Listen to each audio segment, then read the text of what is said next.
addressing America's wealth gap. Some of the wealthiest one percenters in the country, like Warren Buffett and Bill Gates, continue to speak out against economic hardships by denouncing income equality. And Sibile's here with us in the studio. You wrote a piece on this. So, you know, Munger making these comments, but Warren Buffett has come out and talked about that this is, however you address it, it is an issue that needs to be addressed. Exactly. That's kind of the irony here. So when I heard his thought, when he said about income inequality, I thought, how strange, because he's the right-hand man of Warren Buffett. Right. Meanwhile, Warren Buffett has sounded off about income inequality. He said that it is an issue that needs to be addressed. He recognizes that many Americans on the bottom end of the income distribution have contributed to his success. Now, he doesn't believe in raising the minimum wage, but he would like to see the earned tax income credit be reinforced, and that the government can really help people, not necessarily by raising wages, but by putting more cash in their pockets. You also have Jamie Dimon, who recently came out and said that America is really divided and that it needs to be addressed. Otherwise, America's moral, economic, and military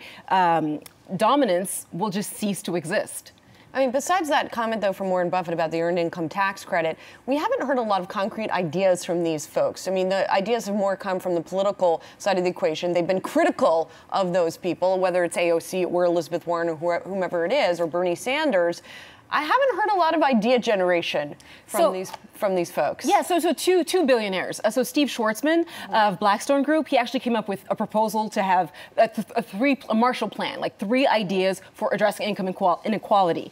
One is to raise the minimum wage, he believes. Number 2 is tax breaks for teachers, and also the government investing in more tech-type programs. And also Bill Gates, the other billionaire, he's been vocal about income inequality for years, and he's actually critical of AOC, but wants to help, saying that don't just focus on income. He understands that the wealthier, he would approve more taxes on the wealthy, but he says when it comes to income, be careful, because when they own stocks and they don't sell it, it's not necessarily showing up as income. So they definitely need to be careful in terms of what kinds of tax policies they would implement and if it would actually have an impact.